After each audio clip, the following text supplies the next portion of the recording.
It's another episode of Key Africans Unlocked, and this week our guest, Leslie Kasumba, aka Lee.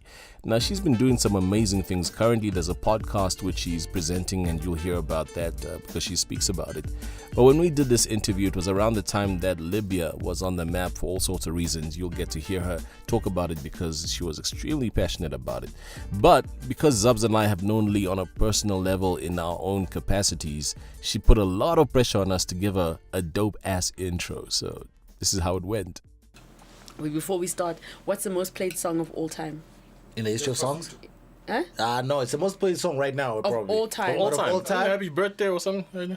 On radio. In song in On general? radio. No, okay. Yeah, song. Song. Around the world of all time. Macarena.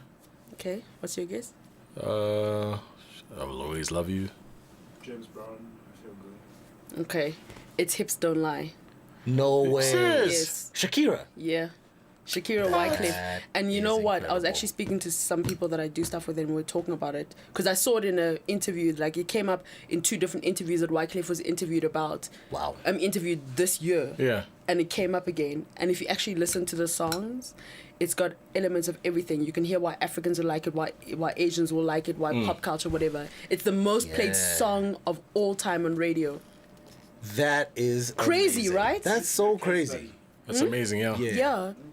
You must read his book. It's called Purpose, The Journey of an Immigrant. Wyclif's. Sure. Wycliffe's book is on fire. Like, No, I saw I'm an gonna read interview that. with him, and now I'm just like, I want to read the book, but I have to finish another book that I'm reading. So I'm just like, because now I basically just like, I just get all the books, and I'm like, oh, great, and I'm stuck. So I'm just Are disappointed we in rolling? myself. Great. So here's the thing about Wycliffe, right? Because we are rolling. Here's the thing about Wycliffe. He's obviously got his career as the Fugees guy. Yeah. Then he's got his career as Wyclef, right? Then he's got this whole thing as the Haitian immigrant. Yeah. And now he's moving into this whole political space and all Yeah. that. So all these things for me make for a dope book. Yep. You know what I mean? So the fact that you guys, you've alluded to that book and you guys are saying it's dope, I'm going in on that book. No, you have to. Like, I'm even like, I've got to like try to not get the book until I finish the other books that I'm reading. But it's like just watching his interviews and everything. Like, I feel like Wycliffe's story is such a universal story. And I feel like even like now when you look at everything that's happening with like the slave trade and Yeah. the refugees and people being displaced or whatever, and like what's happening around the world, Wycliffe and the Fugees probably made so much sense because their story is a story of that, isn't it? Yeah. It really Like, is. it really is. Like, the whole world, like, at the end of the day, like, nobody is where their actual home is. Like, none of us. Like, the other day I was sitting there and I thought to myself, I literally had a moment where I was like, so what country am I from? Like, when people ask me that, and I don't feel like I can identify to any one country. I feel like everywhere I go, people think that, like, the 3 countries that I can officially say that I'm part of, all 3 of those 3 countries don't see me as legit from their country. In the terms of like, say, if I'm in South Africa, because I've, spent a lot of my life here, people in South Africa can always pick up that I'm not from here, Of right? course. Cuba, for obvious reasons. I mean, like, they can also, because of my language is not as great as, you know what I mean? And then Uganda as well in the same breath. But then when I go to countries that I'm actually not from, people tend to think that I'm from those countries. I'm like, no. I'm like, no. Yeah. So I think, like, that whole story, and I think that that's probably why Wycliffe has had such impact. Because It's I think amazing. his story is his music, and he is his music, and it's always evolving, and he's able to filter that in and share that with everybody else. And I just think it's a universal thing. Because, like, where's anybody really from, you know? Yeah. Oh, let's Go do ahead. the intro. Oh, by the way, yeah. It was going so well. I was thinking, like screw this intro. Listen, that's where we I start. want an intro We've because I already want I want a dope intro because you guys know me. If it's We're whack, going to seriously. insert the intro Listen, afterwards. No, No, we're no, gonna no, no, actually. I want This is to the now. sequence. We don't edit these podcasts. Listen, This is exactly how this If the goes. if the intro is bad, I'm going to be very upset. Well, so you thank better- God I'm not seriously. doing the intro for this episode. You're all being this judged. pressure, all this pressure. So I'm waiting, So am I. sipping on my tea, literally. Now, if you had an emoji, I'm sure you'd Yeah. Okay, I'm going to clap it. There's no need anymore. We're in. We're already Hit us in. with the intro, bro. I'm like, screw it. Clap as per tradition. Key Africans Unlocked. Leslie Kasumba, the amazing. You've been in the game. Okay, I've been in media for like 20 years now. Yeah. And so if you're in there for 20 years, they say you're 20 years in the game, but after 20 years the game's finished. So you're serious now. And there's some people that you can track their journey, and you can see as the journey goes how it keeps evolving and how it keeps morphing into different things, you know. So some people know you for your radio work. Yeah. Some people know you as the boss lady from your management work at a big Yeah. Pan-African channel. And you've now ventured into new media, doing podcasts, which when we started out in the industry didn't even exist. Yeah. So, you know, it's an honor to have you here because there's so much information, there's so much experience between the three of us. but there's a lot from your side, and it'll be good to kind of, you know, find out a bit more about you and what you're up to. I like that intro. Yeah, It's heartfelt, fast. man. It's heartfelt. Yeah. It's heartfelt. Because you know, if Pressure. Zabs had Give me done a it, he would have drink. just started like rapping. I said, no, bro. I would have actually demanded that someone with a beatbox do the first 4 bars, and I'd be like, oh, Lee, listen, oh, and then bust it like a little freestyle. Oh, man. No, but yeah, beautiful intro. Chiu. Yeah, Thank no, you, no, man. it's and, just and thank the you for truth. coming through, Lee. For real. Thanks, guys. You were gonna say something about her dad. What were you gonna say? Yeah, so my question, you just mentioned the Cuban connection, which Yeah. I wasn't aware about. So Yeah. I'm just Welcome curious. to my world, too. Yeah, So, yeah, you know African parents. Cuban links. Love them. Cuban quite only literally. built for Cuban links. I'm telling you. So basically, like, both my parents are Ugandan. But at the time that when I was born, basically my mom was in Pinar del Rio province in Cuba, and she was basically doing stuff with military because of the family that she's from in Uganda. And so she was out in Cuba, and then she basically gave birth to me. Oh, wow. I think the reality is nobody actually knew that she was pregnant with me, as weird as it sounds, because the commentary, you know, when you speak to family, and then like my aunts and uncles, they're like, oh, you know when you arrived, I'm like, arrived? Like, did you like, was I a surprise, you know, and everything? But yeah, so my mom was out in Cuba. She actually was fluent in, like, she would read, write, speak Spanish fluently. No. And all of that, yeah. So that's And so nationality, well, you eligible for a Cuban passport? Yeah. How does that work? Yeah. yeah, Oh, wow. yeah. That's deep. Didn't know that. It's quite cool, right? And out of you, because you got a number of siblings, so you're the only one who was born in Cuba. I'm the only one, and then my sisters and everything. My older brother, God bless his heart, like my brother Michael, he's the one who's always like, he's like Team Leslie, who calls me my Ugandan name, Nabunya. He's always like, I'm his favorite sister. Even like on my way to interviews or whatever I do, my brother is the one who's like, he always says that I'm your biggest fan, and he quite literally is. Like, he's so, you know what I mean? Although he's like a super like intellectual like the rest of my family, but he's the one who's the most, you know. So yeah, my brother and I are tight. I'm actually tight with all my siblings, but anyway, I digress. So I'm the only one that was born in Cuba. My older brother and older sister born in Uganda. I was born in Cuba. My sister that follows me born in South Africa. When it used to be in Taung, basically, she was born in Taung. And then my other siblings, because my mom passed away, my dad got remarried, are all born in South Africa. Wow. So my That's family's amazing. my family's quite amazingly eclectic and all different things. Yeah. That is amazing, and it says a lot about. It speaks to your headspace, you know, because I've always known you as sort of like a globally aware sort of a. You know, you have no one particular place that you can call home. Yeah. And a lot of people relate to that. I, for one, relate to that. Yeah. You know, I was born in Zambia. Formative years were there. But my real sort of the years that shaped me as a person were in Zim, in Yeah. Harare, you know? Yeah. And I only became this version of myself, Zab's Last Letter, the grown-up, the eternal person the one you know, the one most people know, in South Africa, Yeah. you know? And I find that none of them are like my home. Do you know what I mean? I know exactly what you mean. and Like yet- they and are, yet but they weird. aren't, kind They of. are, Yeah. and yet they all are. Because so you always my dad find- is buried in Zambia. Yeah. You know, so when we go to our home, our family shrine, it's in Zambia. Do you know what I mean? My memories of going to school and those first interactions of life are in Harare. You know, there are places in Harare that will bring tears to my eyes. Right. Yeah. South Africa is where I met my wife, fell in love. Everybody in my life currently Is in South because of South Africa and my music. What makes me was South Africa. pretty much Yeah. a South African.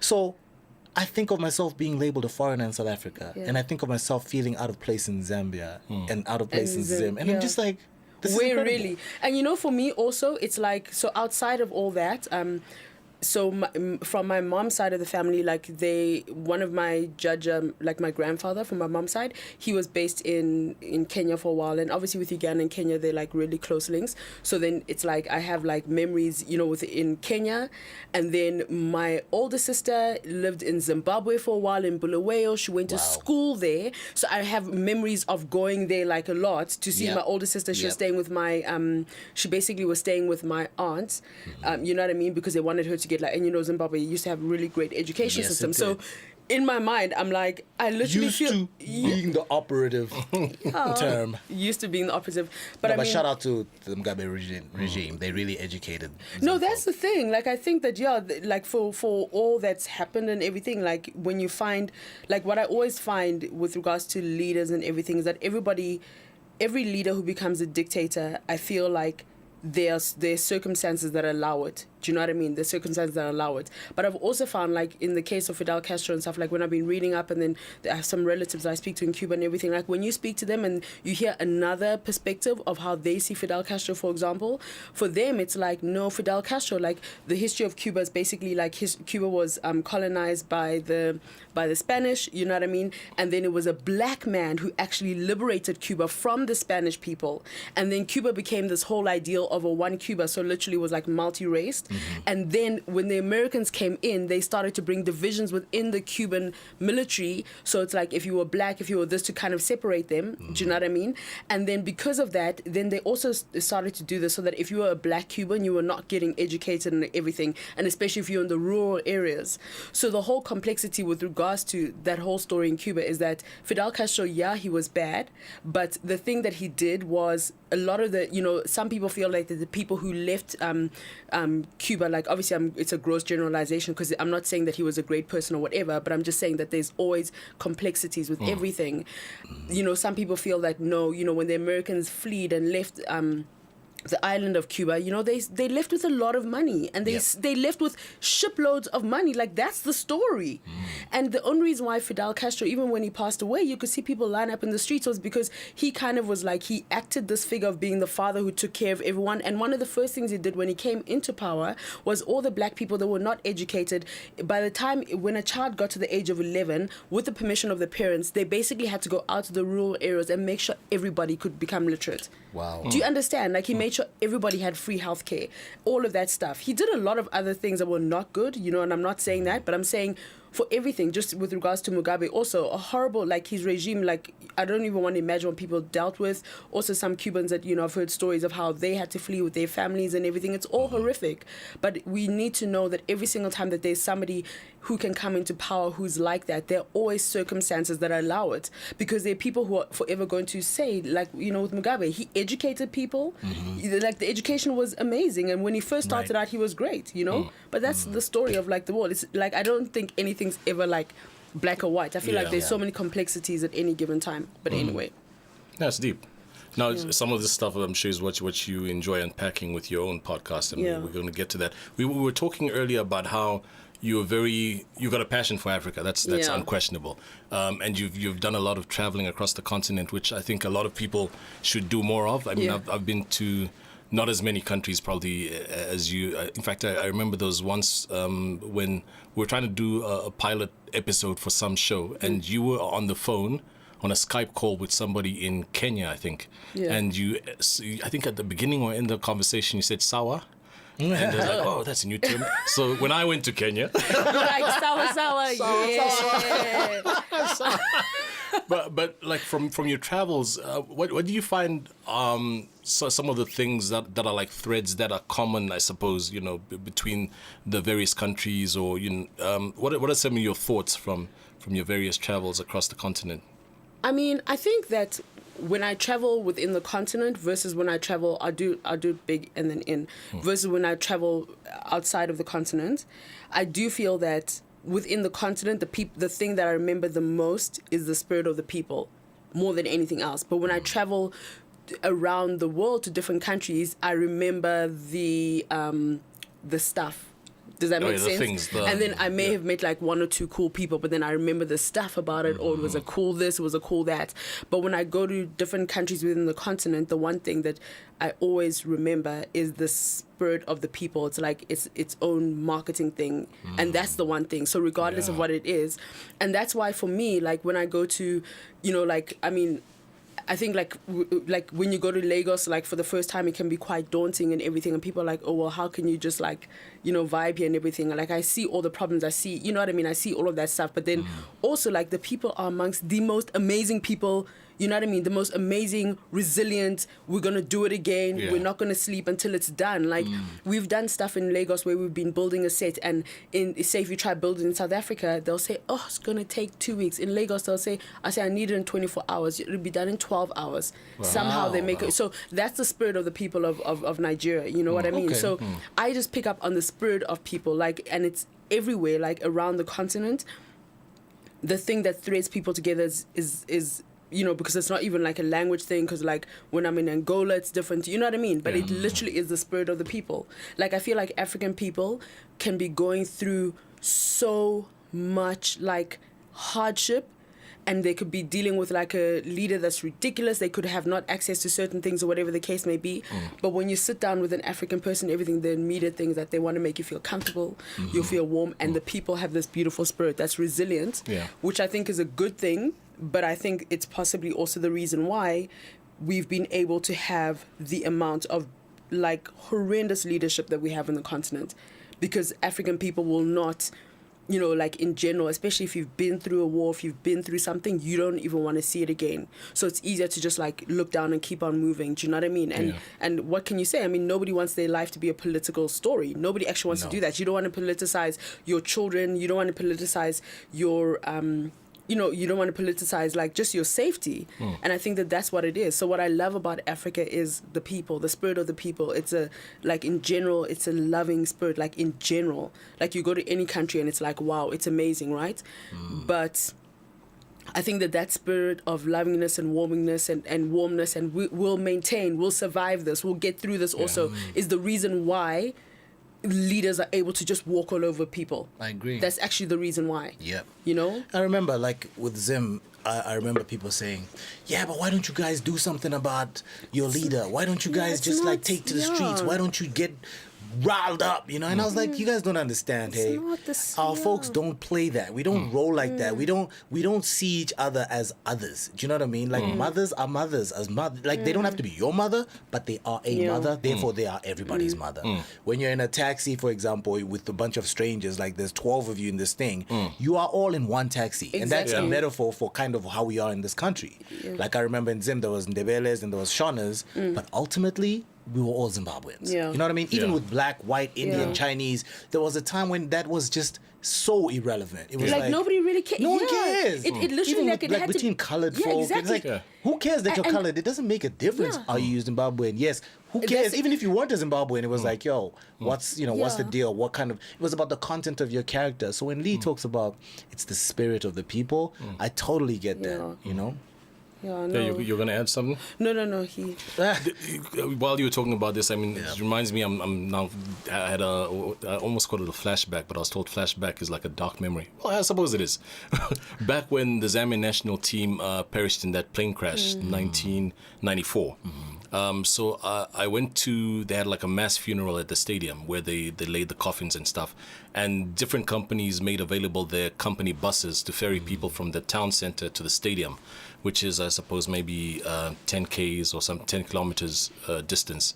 But as soon as you got into that bus, singing, like total strangers packed in a bus, one person starts a song, everyone gets in key. There's a guy doing bass, there's a guy in soprano. Everyone just like, Choir. you know, instinctively, It's you know, so- it's like beautiful, It bro. is, and that kind of hit me like, well, I played my, bass. Yeah, of course. That was me. That was- You slotted nicely in the middle. And I feel that I in South grounded the African song. singing as well. In Yeah. South African singing, when it's whether it's in protest music in a crowd or whether it's in a church and you're worshiping, everyone just kind of slots automatically Yeah, into this yeah, choral yeah. voice, and Yeah. it's so It just works, quintessentially yeah. South African. Yeah. And you can get it nowhere else in the world Yeah. but in the South African. It's beautiful, powerful. I think, like, back to what I was saying earlier, like traveling, sometimes, depending on your attitude, it'll unlock something in terms of your thinking and stuff.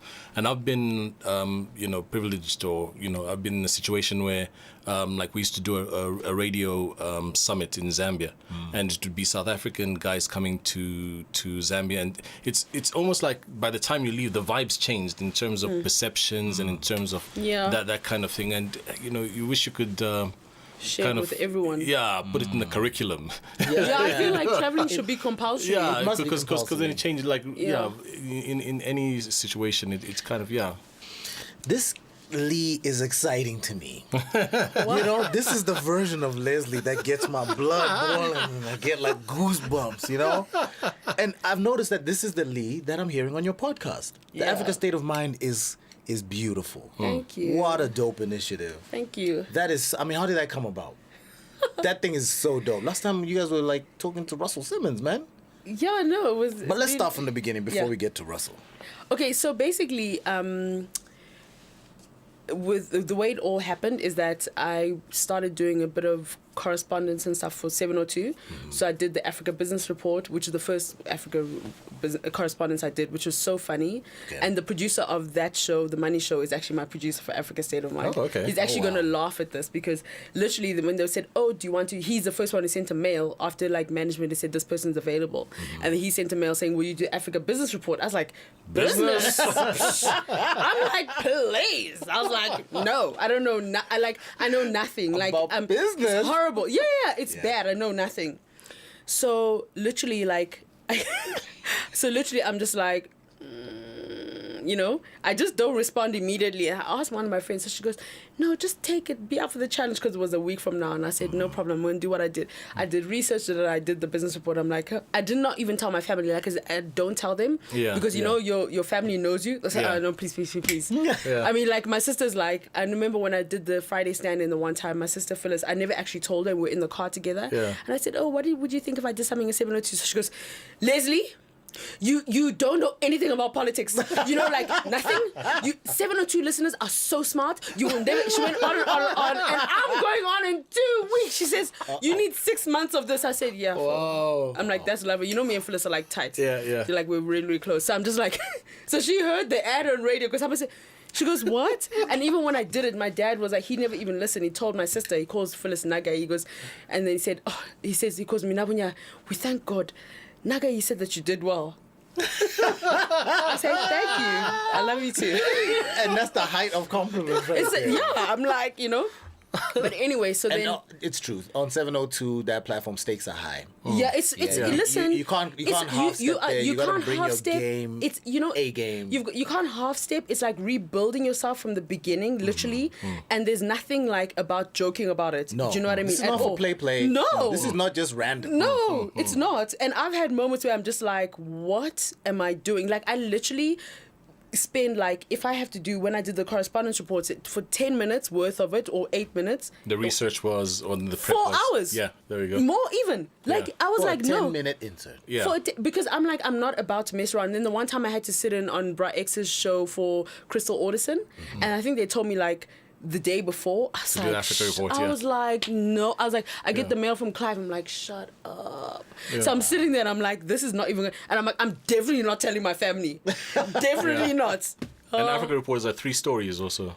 It seems like 3 stories, but then in your mind you think that if they ask me more, what am I gonna say? Yeah, you have to be so prepared. you have to be able to answer. So I literally sit through if I'm doing one story, I read through all angles or whatever. I find the historical context. So for me, it's not an easy thing. So when they asked me the day before, in the morning, I literally slept at 1 a.m. preparing for it. Wow. That's how much prep goes into it. So anyway, very long story, short story. So then I did a lot more with Bruce Whitfield, which I feel like part of the Money Show family. Holla. Nice. So I did a lot more with that, and then I was in my mind, I was like, it would be cool if we did like because they have the midday report on 702. So I thought, it would be cool if there was like a weekly thing which was just like a report, an Africa report. I said I could make it cool, I could do this, whatever. So I emailed, and then like Alice and them said, there's no space, but we'll pass you on to the digital team. I'm like, wink, wink, wink. And then and then I was like, okay, it's not gonna happen, like because I was just like, no, whatever. And then I get an email from Gary, who heads the whole Gary what's Oberholzer. Yeah, who's awesome, right? Yeah. So basically, and then I'm like, Chilu's is that voice on 702. joking. The one who says is eyewitness news. Eyewitness, that's Chilu. I know, right? crazy. Eyewitness Every news, time traffic. I am driving. Or EW and whatever. so that means that the always checks hear- are good, hey? The royalty checks. Well, that's another story, but I don't want to Gosh, get I need to anyone in get trouble. bass in my voice. Listen, I see Chilu in these things, and I'm like, goodbye, Chilu. And then 3 seconds later in the car, there's Chilu again. You're like, Eyewitness news. And I'm like, oh, it's like, please. Hey, Ray, but can you back to get your out my story. car? That's amazing. So then- now they banish you into digital sphere. Yeah, basically, I felt like it was a banishment, and I was like, and everything. And also because I'd made a very specific thing that I did not want to just get back into radio for the sake of it. I felt like if I was going to do radio, anything, it had to be with where it is that I was, not who it is that people thought that I was from before, because I've grown and evolved. Absolutely. Yeah. So then it happens, and then I get into a meeting with Gary and Takiso. Like, I agree on mail. Like, I'm like, yeah, but I'm still like thinking, oh no, we're gonna start like 3 months from now. What? No, Prime Media does not miss. It's like, we're starting when? What? No. Oh, 3. What? I'm sitting there. We're like, we've got to come up with a name in 24 hours. I'm sitting there like, this is crazy. Wow. And How did you come up with the name? No, my producer Takiso came up with it. He's like, dope, Nice. because I could not think of a name, Yeah. because I was already thinking like, how is this even going to work? And I was thinking about like how this is going to work or whatever. And then it turns out Tumelo, who's Genocide, I know he works Tumelo. at 702. So I literally said, oh, can he be the guy that makes the sound for it? Wow. So I said, oh, if he has time. I said, no, but he's the guy. And then I came out and said, you're going to, he's like, yeah. He's like, they told him. Beautiful. So that was cool. So he did the whole intro and everything, like the stings and everything. So I was like, oh. And then Takiso was like an amazing producer. Like, he literally throws me in the, not even like in the ocean, but in the ocean, like right in the middle of the very end where you can't see any shore, like at all. I'm like, he'll just be like, he said, oh, we're interviewing this person. Like when we had to interview Richard Branson, I told you about how much I love to do research or whatever. And Richard Branson's new book was this thick. Yeah. He gave it to me the Wednesday before the Friday of the interview. Wow. No, I'm not kidding. Like, I'm just like, oh yeah. Then he even messages me, he goes, have you started? Are you halfway through yet? I'm just like, and I got it on the Wednesday, like the evening. Do you understand? So That's tough. yeah, Chilu but doesn't even touch physical books anymore. Chilu listens to audio books. Yeah, that's yeah, the thing is like, yeah, Which is good. Yeah. I'm not saying it's any less reading. It's just Yeah, the thing is the problem It's is more the convenient. problem is that some of the guests, like the Forbes Africa editor, and then Dr. Judy Glamini, and then the Richard Branson, everything. There were very specific requests around their book, and the books had just come out, and I was just in a situation like literally I was just getting the stuff there, and I was just like, Takiso, like seriously, when I call him Serti, I respect myself. I'm like, we actually cannot Yeah. So basically the name came up. There were a list of names that he put forward, and to myself and Gary, and then I was like, yo, this is the name that I liked, and it turned out it was the name he liked, and then it got approvals from where it needed to get approvals from. And then from there, it's like, it's so funny because people will be like, oh, can this person get an interview? I said, yeah, but literally it's like, I'm used to having control. Like, I Yeah. wish people could see my WhatsApp message with Takiso. Like, he's like so intelligent. He does not like listen to, like, he doesn't hear the chatter. He only hears the highlights, the facts. Yeah. So I'm just like, the important stuff, the rest of it, he's like, so I'm like, no, this person, whatever, an interview, Silence of the Lambs. I'm like, wow. crickets.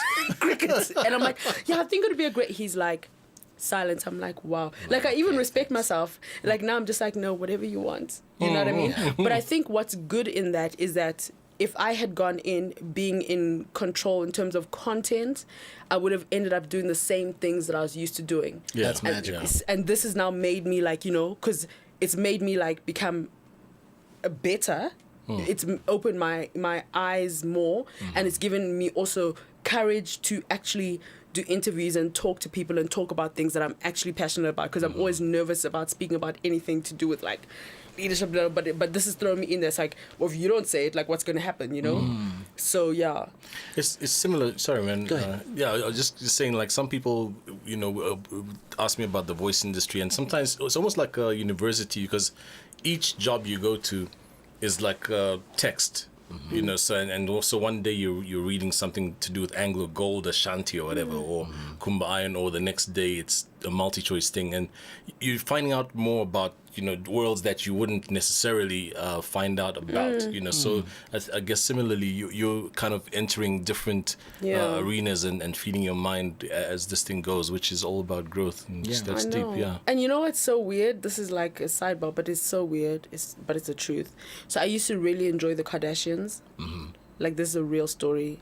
She's laughing at me, but it's a real story, which is part of the reason why my sister said I could not be on 702. Shout out to Phyllis. She hates when I say her name. Let me tell you something about but all she the actually said it. 702 people. They love the Kardashians. I'll tell you right now. They watch that show and they probably enjoy it. Yeah, no, for Do sure. not typecast the 702. No, audience. let me not. Yeah, but you know what the problem was? Like, I was such a, you know, the way that everything came up, like, I was like I was so engulfed in all the different cultures. So, like, the hip hop culture, music culture, popular culture, like, I know it so well that it just would seep through me. Yeah. But the core of who I always was and you know, enjoying the other stuff that what I'm doing now was not always coming out.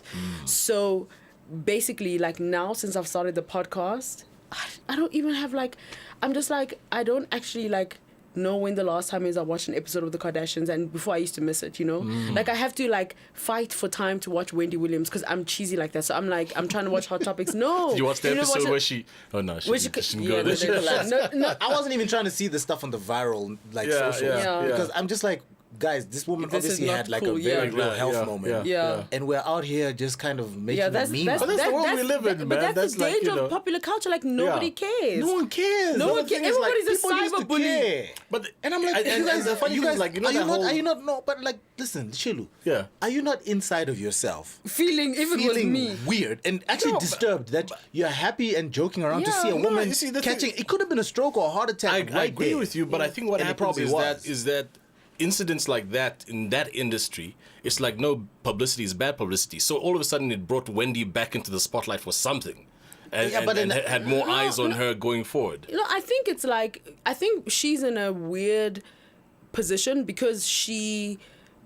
because of the kind of work that she does, her job is to talk about other people and to gossip about them. Right. So So it's when it almost like happens to karma. her, then people want to be like, Yeah. it's coming back. So when she deals with stuff, true. but Yeah, people don't yeah, good point. like, you know, I'm like, whether, like, I'm not going to go into the conscious, like, good, bad, or whatever, but the point is, like, it's her job. So when this happened, it's like, people are like, oh, we were waiting for something to happen to her. So, of course, 50 Cent, like, who's just, nobody should follow him. because That's he's true, like, but people just went after it. And I feel like, in general, with the way that social media and everything, like, now the whole world, I feel like on social media, the whole world has become like high school again. But we're all in Yeah. the same school. Yeah. Right? We're all in the same school. There's no private school, but on social media, we're all in the same school.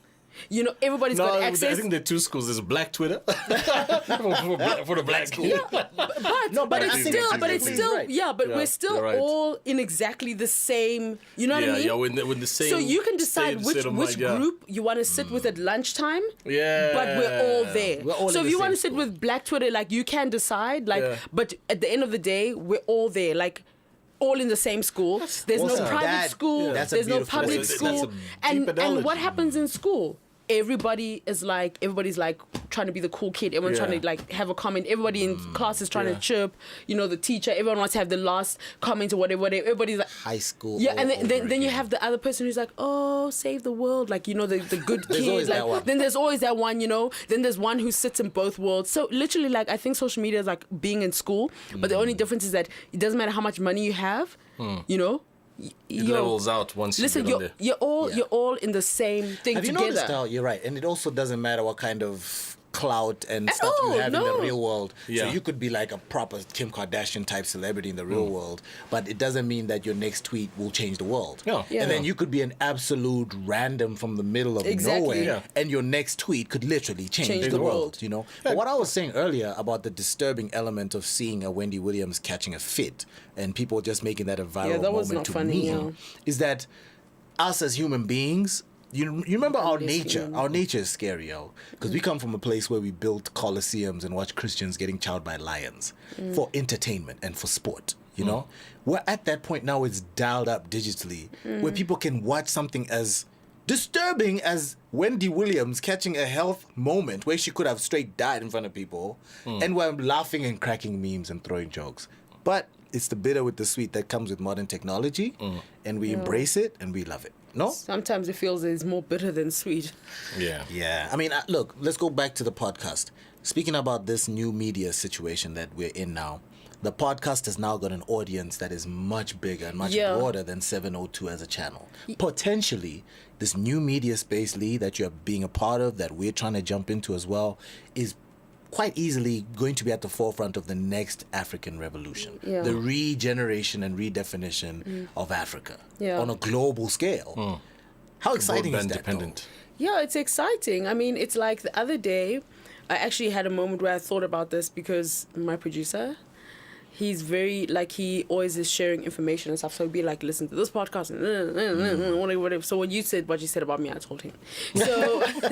So, and then, like, then there was he also listens to Oprah's Super Soul Sundays. I don't know if I should say that, but sorry, Takiso. I love that, by the way. I listen Okay, to it. so I don't know if it was like a guy thing not to say. So he listens to it and everything. Then he sent like one of the screen grab of the episode that he was listening to, you know. And when he sent it, I was like sitting there like thinking like, oh, God, you really have a sense of humor. So basically, I'm competing with Oprah. Like, I had one of those, and not because it's Oprah, but it's like every single time I'm like, oh, so people get to pick between Pharrell, Yeah. the School of Greatness, and me. I was like, no. Like, you know, in my mind, I was just like, you understand what I mean? It's like I do. so it's like now that's like, now I feel like podcasts are like just this university where everybody's there, but not everybody comes from the same home, you know? No. Like some kids, like, you know, it was like a hustle to get the sneakers. Yeah, like, exactly. You know? And I'm just like, I feel like the kid who is like hustles to get the sneakers because like Oprah just goes in there, she's Oprah. Yeah, she's... You know what I mean? So she's entered with an audience, and we've got to literally rebuild. And it's like, although we've had like amazing guests, and this is really just, you know, I feel like with regards to Prime Media and 702, the support they give, you know, Gary, his vision and just going out there, you know, in terms of getting support and sponsorship and everything. And then Takiso, you know, for just the ideas and the people that he comes up with and the combinations of how he puts people in. Like, those interviews we've had, like, that was, like, the interviews have been, like, none of me. The only thing is that he'll just basically say, this is who we're interviewing, that's who we're interviewing. And he'll basically, like, give a top line of what he likes about the person. And then I basically spend all the time researching it. Right. And he gives me the freedom to do the interview in a way that's going to be the most comfortable for me. Yeah. So it works out. That's and then beautiful. and then when it goes to editing, then I don't get involved in that, because if I have to edit myself, there'll be nothing. There'll be like 2 minutes. I'll be like, no, cut. You know, there'll be like 2 Goes minutes. Zorro on the tape. Yeah. so it all goes through Takiso and Gary, and then they put it out. So Yeah. you know what I mean. And then I also, oddly enough, I don't go back and listen, because I don't want to, and I also don't think about an interview that happened in the past. So I take every single podcast, every single episode, every single guest, everything, I give the same amount of like, of heart that I would for another. Like, so it's like, no matter who it is, I'm like, I'm going to know you and I'm going to give you an amazing interview. That's my thing. Even if I've known you for long, I'm going to take time out to Still, do yeah. something else. And you know what I mean? And make sure that I give, because my thing is that I feel that as someone, because I would love to be an international broadcaster. I would love to do it. Like, I love to communicate with people. That's what I enjoy doing. Because I feel like when I walk out, when I've been talking, I feel like, yay, I've done something, you know, of everything in my life. That's the one thing that I feel that I really enjoy. But I also love when I talk to people and I'm able to bring out something different in them, or give them like an enjoyable interview, or give them like moments that they never experienced. So like with Russell Simmons, for example, like that whole interview was like The setup for it was quite hectic because Professor Wole Soyinka and Russell Simmons, I did the same day. The setup for it was quite hectic because, and Vivian Onao, who's amazing, she's now my homegirl, like she's dope. Nice. So yeah, so the setup of it was kind of like, you know, we had time or whatever. Then with Russell Simmons, like, Africans are like, you have 5 minutes. And Russell's people were like, they were like, so he walks in and everything, and you could see that they put him through so many interviews. So he walks into the suite where I was sitting, and I literally, the question I asked him, like, and then Stay, who was like shooting, because we filmed that interview as well, he literally said to me afterwards, he goes, you should have seen Russell's face. His eyes went like this because he was not expecting it. Because everyone is like, oh, how's yoga? Are you relaxed? Can I get a deal? I can rap. Like, Def Jam. Like, money. Or, what are you doing for Africa? And I literally asked him, I literally drew the parallel between President Trump and President Jacob Zuma. And at that particular time that he came in, he had put a tweet out about, the whites only or whatever. And it was just, in my mind, I was like, that was the time of that march. Yeah. So, exactly. And remember, in America, there was a whole issue with the Confederate flags. Yeah. And then in South Africa, with the old South African flag, and. So I literally laid up the parallels like this. I'm like, Leslie, you have one shot. Yeah. And you could also see when he walked in, he was like, and then when I asked the question, he was like, and this girl is busy waving her phone. I'm like, girl, please, So that was like quite. But I feel like with every interview, I want to get as much as what I can, and as much. So like on this next podcast, okay, so I did Dr. John Kani, which is coming out. But it will be dated. But anyway, Dr. John Kani's episode 8, which was an amazing interview. And then now I'm going to be interviewing tomorrow. I'm interviewing Robin Creel, the CNN journalist from Zimbabwe. Yep, her story. Robin Creel. Listen, I was like, Africa is giving a lot of CNN journalists out there. Yeah. We've got a lot of Robin is just one of and Robin's story, and I'm like, what? It's amazing. It's amazing. So I get I think she was born in Australia. And then did a stint in SA. No, I think she was born and bred in Zim. Yeah. And then she traveled a lot. Yeah. Yep. Imagine, and then she was and then she was like beaten up by police. You heard? Yep. In Australia, like, and all this stuff, and then you look at her and I'm like, you're beaten up by police, and like, she's 34. I said, what? She's like 34. And then Michelle Obama, like Robin's story is deep, bro. You must go check it out. Yeah, and Michelle Obama fascinated. basically gave her like a shout out, like when she was in South Africa talking. Then she goes, journalists like Robin Creel, and Robin Creel was like, so like all of this stuff. So in my mind, I'm like, it's great. Like I enjoyed interviewing, Russell Simmons, Richard Branson was also amazing. All of that was amazing. But I think equally stories like Robin Creel's story or Dr. Judy Glamini's story, which is like, I was sitting there like, people like you exist. I'm like, you were a doctor for 13 years. Let me understand. You were a doctor for 13 years. You had a practice in the township. And then she got attacked, and then her and her husband decided to move her practice to town. And then she did in town, and then she got tired of doing it in town because in the township she felt like a local hero, so she was caring about people, and like it was a mentorship thing. But in town, people were coming in there saying, oh, I have a cough. So she was like, she couldn't do this anymore. She stopped being a doctor after 13 years, and not forgetting that she failed her first 2 years of medicine because she came from the Bantu education system, which did not give her the same, so she didn't know what the different apparatus was and all of that stuff. So that's the reason why. But she still fought through, right? Then she gets into being a doctor, 13 years. Then she decides she wants to go into business. And now she's an award-winning entrepreneur, businesswoman, philanthropist. She's a doctor. She's got an MBA. You understand what I'm saying? And I'm looking at my life. I'm like, oh, where did you get? And then on top of that, she's also married. So she met her husband at the age of 14. Wow. Do you get what I mean? They didn't get married at the age of 14, but when she was in university, she had her child, her first child. So you understand what I mean? So I'm like, there are extraordinary people out there. Yeah. Incredible. So like, so when I spoke to her, I was just like, and I've been asking, I said, Tikisa, I'm like, please. Because also now here's another thing. Everybody always says, oh, do you have the access to these people? I'm like, me. Please, I'm literally like just sitting there. All this stuff is happening in the back. Like if I want somebody's number, I'm like, yo, Takiso, what up, homie? I'm like, maybe I'll get something Get your from. coffee. Get your coffee. I'm like, I think I have to bribe him with something from like Nigeria or something because he's like, he loves the continent. So in my mind, I'm like, ugh. but I cannot get people's contact details. I'm like, Right. I'm like, no, I'm like, guys, I'm not that cool, hey. Like, they're not on my phone, literally. It's not like Uncle Rush. Yeah, it's not Yeah, like no, Uncle no. Rush. It's like the Uncle Rush, person. please come to my. Yeah, I'm like the person who's the connect is the producer. Yeah. But what I love about that is that I feel like that's how the industry actually functions best. I agree. Yeah. I think that's how it functions best, and I feel like that's how the broadcast should function. I feel that's Yeah. how the music industry should function. Absolutely. The people behind should be the ones who have the most amount of power, because Yeah. Yeah. when you're in the front line, you can get so caught up in your own fine print that you you do. kind of forget about it. And I feel that in order to be really great, you have to have a great team behind you. So Yeah. I don't have anybody's. I have no one's number. Like, I can't get hold of no one. Like, Sir Richard Branson. No one. I'm like, but Takiso on the other hand. He got the contacts to everybody. He's the hookup and the link. Exactly. All right, this has been so dope. I feel like we could have a few more episodes of this type of podcast and keep calling you back for more. And this one was literally just about bigging you up for the fact that, the reinvention and the evolution is brilliant. We're loving it as we're checking it out. It's beautiful. It was about peeling some layers on the podcast, which you've obviously peeled. You have to also give the link, like if people want to check it out. African State of Mind. Yeah. Let them know where to find Africa State of Mind. Okay, but before I do that, can Okay, I just go say ahead. something, right? Yeah. Of course. So I think, but I just want to say this because I think that it's a lesson that everybody, like, I think more than anything, I hope that my career and my can be a lesson to people some way. And I learned this, like, or it dawned on me while watching Being Mary Jane. I know, don't judge me. No, but I no, love no, it. Nah, So the judgment already happened before. When we're talking Kardashians, Wendy Williams, we were already I know, it's judgment like, how do we get there?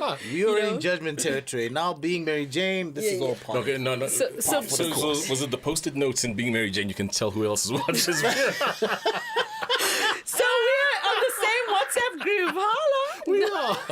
You have to be diverse, I stop at the Kardashians. I'm not gonna lie. Yeah. Being Mary Jane is a leap for me that I haven't taken yet. You should take the leap. I don't know. Take the leap. The lead actress Season is 1 and amazing, season 2 but I did, I'm not. Okay, so Okay, anyway. so let me as they explain with say. Being Mary Jane and ahead. everything, right?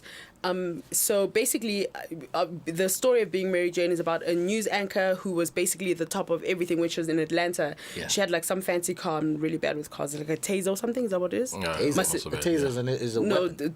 there was some Tesla. Tesla. Tesla. Sorry, my sister knows. Phyllis knows. Because she's like, yeah, I'm just like, until I can afford that, I don't even want to know. You know the Tesla guy is South African, right? Well, I'm gonna speak to Takiso. Thank you so much. Maybe I'll get away with a car or something, And I'll say, ahead. but driven by, Anyway, I'm yeah. literally going to tell him that. I'm literally going to tell him. Is it? Yeah. No, seriously. As we walk out of here. So basically, so she was, she had a great like kind of career in Atlanta. She was on top of it. Blah blah blah. All of this different stuff in season 1, 2, 3. She got promoted, and then I think it was season 4 when she moved to New York.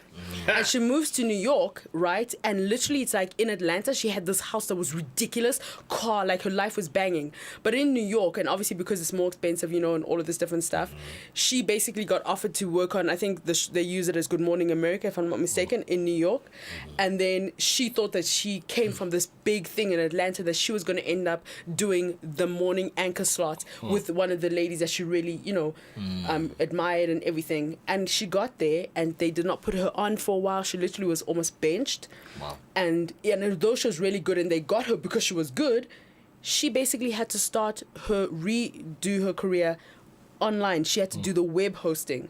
Wow. And she came from literally the top show, right? And I remember I was watching that episode and I didn't really think anything of it all that season. And then I feel like it's similar to 702 because so many people and Prime Media as a whole, so many people ask me, because I do sit in on some of their shows at different times, but I sit on the Graveyard Show and people are like, oh, but you're Lee and you've done this and you're an amazing this and whatever. I said, yeah, but this is a whole new ball game. Right. This is totally different. I cannot live my life based on the past of who it is that I was. No. And if I want to go into the next level, I've got to do some of this groundwork. Do I enjoy being there at the 12 o'clock, the first time they asked me to do that slot, I remember they said, oh, Ready Clubby, you see this, everybody has done this slot before, just standing in. And in my mind, I was thinking, this is really, I had to check myself, pride-wise, I had to check myself and just be you either want to do it or not. And with the podcast, the initial thing was, I'm like, oh please, like I could have done like a, and then you have people who like want to tell you like, oh, you can do this, you can do that, or then somebody else is telling me I can go to like Metro or whatever, and no disrespect to Metro or whatever or anything like that. Not saying that they wanted me, but there was somebody who was trying to negotiate a deal, and in my mind I thought, yeah, but that's going to get me back to where I am today. I'm not going to grow, and I have to be willing to start from scratch with this new place, right? And that's literally what it's been. So I feel that in your career, like, and in life, you have to be I think that life is like levels. So you have one level, and then you reach the top, and you're like, oh, it's amazing, and then you go to the bottom again to get to the next level. So if I end up like somewhere else, like I want to continue to be growing. So I feel that that's a lesson, because I feel that especially now in this whole social media which has created like quick fame people, world of reality TV or whatever, there's not enough effort put in growing ourselves as people. We are more comfortable with being who we were and what we were, instead of being daring enough to become like level, to move to the next level and everything. But anyway, the podcast is Africa State of Mind with Lee Kasumba. It's on iTunes. And it's dope. Thank you so much. Thank you. We're going to do rapid fire, eh? Yeah, we're gonna do a quick rapid fire. So rapid fire is I just love what you just said now is sinking in, because it takes humility, to be able to say I was on top of my game, but I'm not beyond or too big to be at the bottom of a new game that's gonna make me grow and allow me to be a bigger, more powerful, more self-satisfied, because it's easy to just feel like you've arrived, right? I've arrived, ladies and gentlemen. This is me. But it's so much more difficult, and it appeals to your humility to say, you know what, this is great, but I know there's more, and I'm willing to start at the bottom for it, and I think that's very dope. Okay, so rapid fire. Rapid fire is basically what we do here at Key Africans, where we basically fire some stuff at you. Sometimes it's one word. Usually it's a choice between two things, and you tell us the first thing that comes to your mind. Usually it's an answer as to which of the two you prefer. It might be as to whatever thought pops into your mind when I say it. Whatever. There's no right, there's no wrong. This is me who has no word economy. I have no word economy, no budget. You have to appeal to, otherwise we'll stop you. You can see that people are busy saying, hey. So keep it short, keep it brief, be honest. Whatever comes to your mind, throw it out. It's not a test. You cannot fail. Will I get another chai latte, almond milk? It depends on if your answers are banging or not. If your answers are whack, you're getting nothing. You're walking out of here with a thank you and a good night. You don't have to go home, but you gotta get that. Get out of here. All right, let's jump right into it. We'll start nice and easy like we usually do. Radio or TV? Radio. Nice. By the way, Chilu, if he feels like asking for more on why you're choosing something, he will say. Yeah. Actually, can I answer that again? Chilu, can she answer that again? We'll come back to it. Okay. No, it's either we're going now or we don't. We're not coming back. Okay, yeah. You're so soft with Lee. I don't get it. You know what? Can you He's vicious with everybody else out here. I'm the nicest person. I'm not. Aren't I nice? I'm so nice. Whatever you And I want. want a latte, whether he says no or not. He was getting lattes. He was like, I was like, wow. Yeah, the red carpet, we couldn't get that out in time, but Fine. Radio or TV? Combination. That was not one of the options, but we'll let you skate. Hey, Leslie, always creating your own lane. You're allowed to. I like that. All right, Wizkid or Davido? What? No, I can't answer that. See, there's creating your own lane, then there's just floundering the rules and not caring about it. Okay. Let me answer. You have to I was answer. say you're being like Tokyo Sequali at the end of Apprentice South Africa. It's a draw. It's like, there's no draw. We want one champ. Let me give you've given us gems. Let me give you a gem. Okay. In life, when you're given options, sometimes you will have to choose one of the options. Even when the options are tough, in life, you will have to make the tough choices. You don't get to come to a fork in the road and go straight. Okay, I'll answer it. Listen, I'm going to answer it the way I want to answer it. Okay, so you said Wizkid or Davido? I know you're buying time. That's No, I'm not. So go ahead. Okay. I know why you're saying it's dangerous for you to answer that question, because I understand the context of where you're coming Yeah, and you know how But I you never get to ever answer. since you've known me, I never like to say who my favorite of like within the Africa No one are. says who's your favorite. No, I'm just saying, I never. just said This is Wizkid exactly over the here, same thing. David over here. Okay, I think that Davido has one of the most amazing catalogs, so shout out to him, the hardest worker. And I love Wiz because Wiz, he literally is like, he has instruments in his mind. That's my answer. So no. That's still a dope answer, though. It's a non-answer. There was no It's choice of insightful. anything, but yeah, it is insightful. I'm still getting my latte. my chai tea, sorry, with almond milk. And you're looking like you're about to get a goodbye and a thank you from me. Miss Jamaica or Miss South Africa? Is that your answer? A laugh? No, Should have said that in the Steve no, Harvey Miss Jamaica, voice. because I want to go on holiday there. Okay, boom. I like that answer. We see. We're getting there now. Jollof rice or pap? Jollof rice, come on. Okay, all right. Yeah. Finally, before we wrap it up, time or money? Time, because time, if used correctly, can get you the money that you need. Okay. But money can never buy you time. Boom. Wow. And on that powerful Drop note, the mic. Let's unscrew these things. Obama, right? drop that mic right now. Money can never buy you time. Woo, Pusha T quotables. actually once said that on a Quotables. song. I like to What? remind No, everybody wait. that real wisdom comes from rappers and No, MCs. wait, and Pusha listen. T said, Steve Jobs, money can't buy you time. So I'm not even going to ask why you were listening to Pusha T. Come on, but I I listen am to everybody, No, you know but that. yeah. But I'm just because you shaded me, I'm gonna shade you right back. Yeah. Because It don't wasn't shade. no, It was please don't facts forget. I'm only. still And go. I still have a license. I still have the hip hop Yes, you license, do. and I will use it Uh-oh. whenever I want to use Uh-oh. it. That's the first thing. Uh-oh. So homie, please. You're right, you're That's right. number one. My bad. And number two, I never listened to Pusha T, and Pusha T probably got it from somebody else. You. 'Cause no. Please, You went into the future. He came out, he was like, Key Africans Unlocked. That's dope. That's amazing. Went Good back in the time. And it just came in. I literally Well, I just guarantee you, answered- Pusha T wasn't the first one to say this. Exactly. And I guarantee you, when he said it, But- it probably but- wasn't in the kind of Sounded dope spontaneous when you moment. said it. That's what counts. Sounded like I real mean, dope. I feel like the Obama of like radio. Oh wow, that's a big thing. That's a big thing. Listen, no. That's a big no, thing. Can I Careful tell you now. why? Can I tell you why? Because No.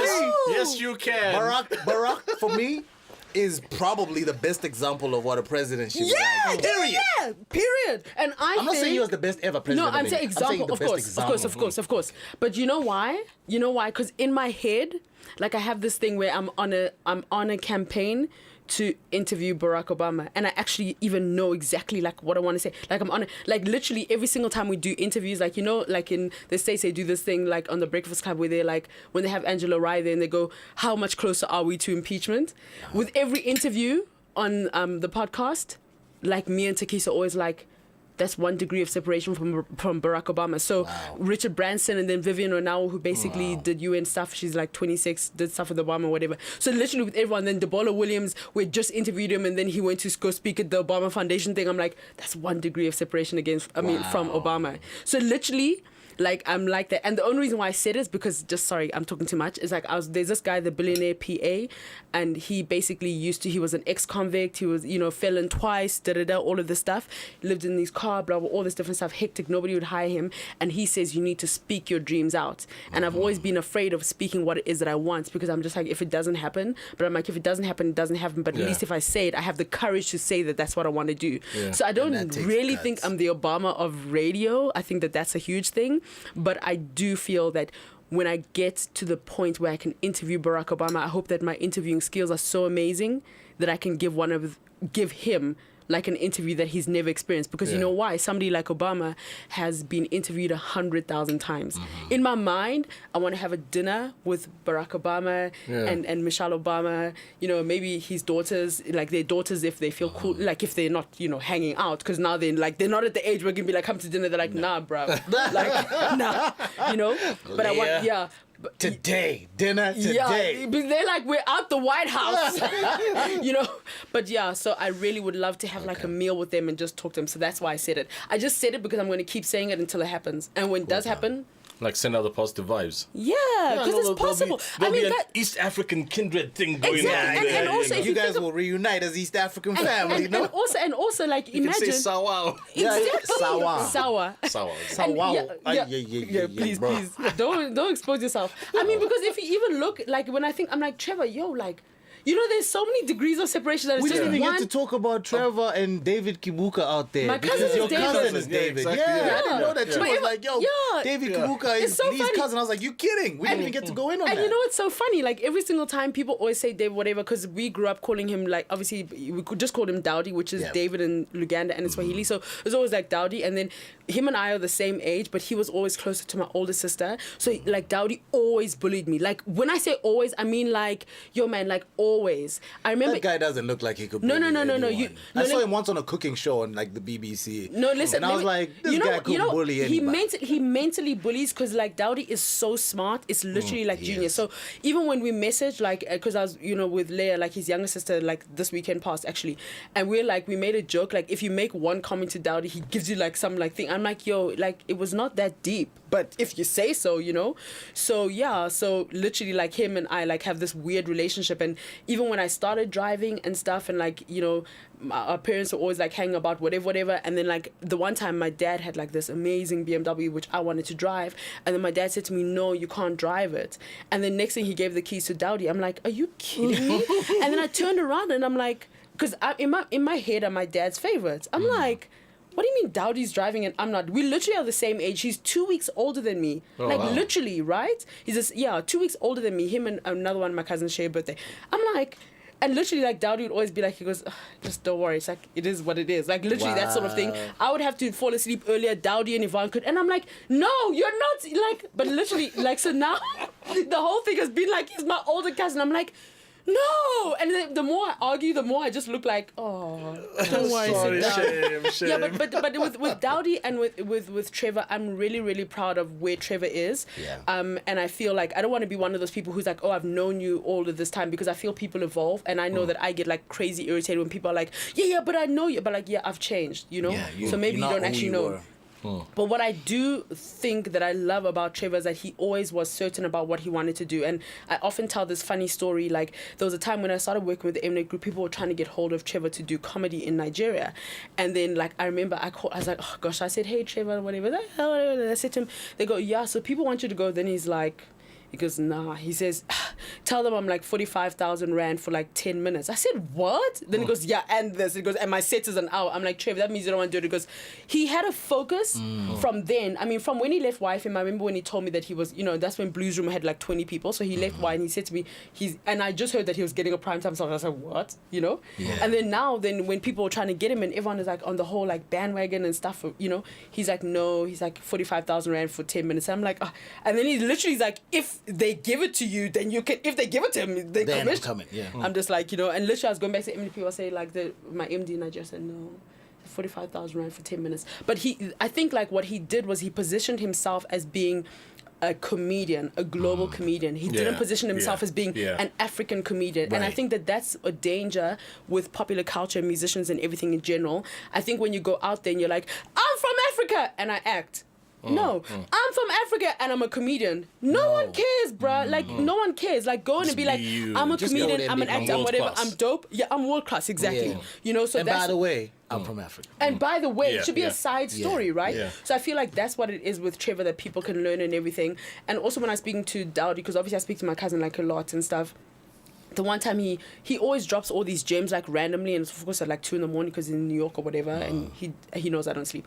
So he'd be like gems, and he basically like made a comment about how much work they actually do. Like, it's actually like a full-time job. And I feel that within the continent we've not understood that. Like, it's a full-time job. So Yeah. the show is on at night, but they're working from 9 a.m. Right. You're not Putting it just together. showing up and like looking pretty. It doesn't work like that. No. And Nothing does. Nothing. All things that we see have come from a space where we couldn't see, Yeah. where the real work was done. Yeah. What Yeah. we see is that's just the little tip of the iceberg, right? Yeah. That's the stuff that is the culmination of a long time's worth of effort and emotional expenditure Yeah. and stuff. We could go in on this, Yeah. especially this Dowdy and Trevor vibe. I mean, There's so many gems there to unpack. And I feel that with Trevor, like, I feel like the thing is Trevor getting to where it is that he's gotten to, and where he'll continue to go, because he's going to continue going to different levels. And if you look at who he's not changed the person that he is. He gives everybody the permission to be like, dream your best dream, but your best dream does not have to be like not everybody can be Trevor. No. You know what I mean? And your best dream is like, if we're all honest with where our dreams are or what it is that we really want to do, our purpose and everything, we'll get there. Like, Right. and we'll get to the height of our own greatness. Yeah. And I think that Trevor gives you permission to be like, yo, this ridiculousness is actually so possible. You know, it's really possible. So I think that that's the one thing that I really love about all the Africans that are doing well internationally. With all those people, Lupita, Kofi, all of them who are doing really well. Like, I just love Issa example Rae, that it's Yvonne possible. Audrey. Yeah, it's possible, and just be the best version of yourself. Yeah. Okay. Okay, I think that's cool. that's all A cute. sign. Thank you so much for coming through, Thank Lee, you. and thank you Thank for you. taking the time. I have no idea what the hell. What is going on? But it was really awesome That's having probably you. like Lupita calling. Or maybe it's Obama calling. Whoa! Guys, let me say something. Can I please speak to the Obama of podcasting? This is the Obama of Obama. Listen, I will literally I literally will not be like none of that. Like, so I'll be like, yo, what up? Like, I will like, but I'll say it I in don't a doubt respect. it. I'll Of say it course, in a of course. respectful way. But you're not gonna be tripping out there until maybe he leaves the room and you're like, No, I'm gonna tell him. I'm gonna say to him, you know, I think you're so cool. Like, I just like so many times I thought, like, I'll tell him that. I'll like, that's what I want to say. And These it's just- African goodbyes on the podcast. We gotta say goodbye. Goodbye. darling. We gotta Things I say really goodbye. have to- I have to These interview African Obama. goodbyes. No, you will. You're, So let's you're start a literally campaign. one We'll send it degree in the away. air. Well done. Yeah. Thank you so much. Thank you. Cool. Thank you.